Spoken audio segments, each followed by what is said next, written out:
میرے دور میں عدلیہ کی آزادی میں کوئی مداخلت نہیں ہوئی. قاضی فائز عیسیٰ. I would like to say one thing, that since I've been Chief Justice, I have not received a single complaint from any High Court judge that there has been interference in their work. کیا واقعی قاضی صاحب آپ کی جانب سے تحریک انصاف سے ticket جمع کروانے کے آخری دن رات 11 بجے تحریک انصاف سے بلے کا نشان چھیننا مداخلت نہ تھی؟ وہ بھی تب جب اس کی پیشن گوئی نامی گرامی فوجی ترجمان کئی ماہ پہلے ہی کر چکے تھے. آپ کو لگتا ہے کہ وہ اگلا الیکشن نہیں لڑ سکیں گے؟ دنیاوی اور قانونی طور پر نہیں لڑ سکتے. کیسے؟ وہ تو ابھی تک باہر ہے. تو جو جج ابھی ہے وہ کل بھی ہوگی. جرائم تو ہو گئے نا. ووٹ پڑیں گے تب جب کینڈیڈیٹ ان کے وہ کمپین کریں گے. الیکشن ہوں گے کیسے اور آپ کے امیدوار ملیں گے کیسے اور ووٹ حاصل کیسے کریں گے؟ پی ٹی آئی کی کیا پوزیشن ہوگی؟ دوربین سے دیکھنی پڑے گی، ہوگی نہیں. کیا بحریہ ٹاؤن کی نظر ثانی اپیل کے غیر متعلقہ کیس میں راب پیٹر ٹو پے پال کی لائن لکھنا مداخلت نہ تھی؟ جبکہ سب کو معلوم ہے کہ اس لائن سے فوجی قبضہ شدہ نیب کو جیلی القادر کیس میں فائدہ ہوگا. کیا فیض آباد کیس میں 9 مئی کا غیر متعلقہ ذکر کرنا عدالتی انجینئرنگ نہ تھی؟ 9 مئی کو زبردستی فیض آباد دھرنا میں اپنے ججمنٹ میں لکھ دیا کہ فیض آباد دھرنا کی ججمنٹ امپلیمنٹیشن ہوتی تو 9 مئی نہ ہوتا. پھر انہوں نے ایک اور بھی ریمارک دی کہ 9 مئی لوگوں نے حملے بھی کیے اور الیکشن بھی لڑ رہے ہیں.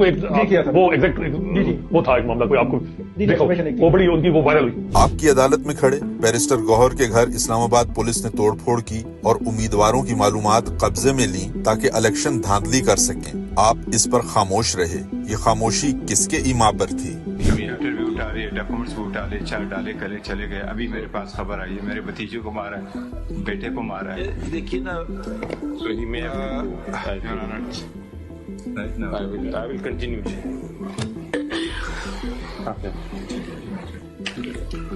پشاور ہائی کورٹ نے الیکشن کمیشن کے خلاف فیصلہ دیا تو اپیل دائر ہونے کے اگلے دن سماعت کے لیے مقرر کر دی. پشاور ہائی کورٹ نے مخصوص نشستوں پر الیکشن کمیشن کے حق میں فیصلہ دیا تو 1 ماہ سے سماعت مقرر نہیں کی جا رہی. کیا یہ اسٹیبلشمنٹ کی سہولت کاری نہیں ہے؟ جب فیصلہ پی ٹی آئی کے حق میں آیا تھا تو ہمیں جنہوں نے دائر کی تھی انہوں نے بتایا کہ اس کا لگ گیا. ہم نے کہا جی کہاں نہیں ہے، انہوں نے کہا لگ گیا. اتنی جلدی تھی.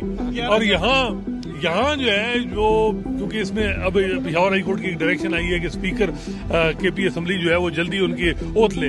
اب یہ میٹر بڑا ایمرجنسی کا ہے لیکن لگایا نہیں جا رہا. نواز شریف کی نااہلی ختم کرنی تھی تو الیکشن سے پہلے 2 دن کے اندر نااہلی ختم کر دی.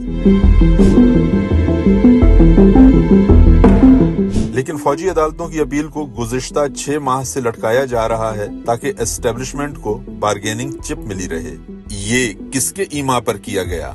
معذرت کے ساتھ یہ فوج کو بڑا اچھا بینچ دیا گیا. ٹھیک ہے، اس میں 1-2 ججز کے علاوہ کام یس ہے.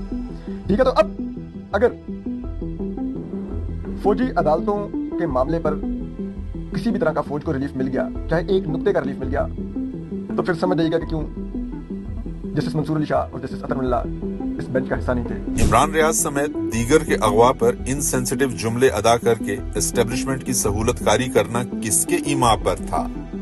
وہ انگریزی میں کہاوت ہے، آپ اردو میں پتہ نہیں کیسے کہیں گے، if you can't stand the heat in the kitchen, you should not be in the kitchen.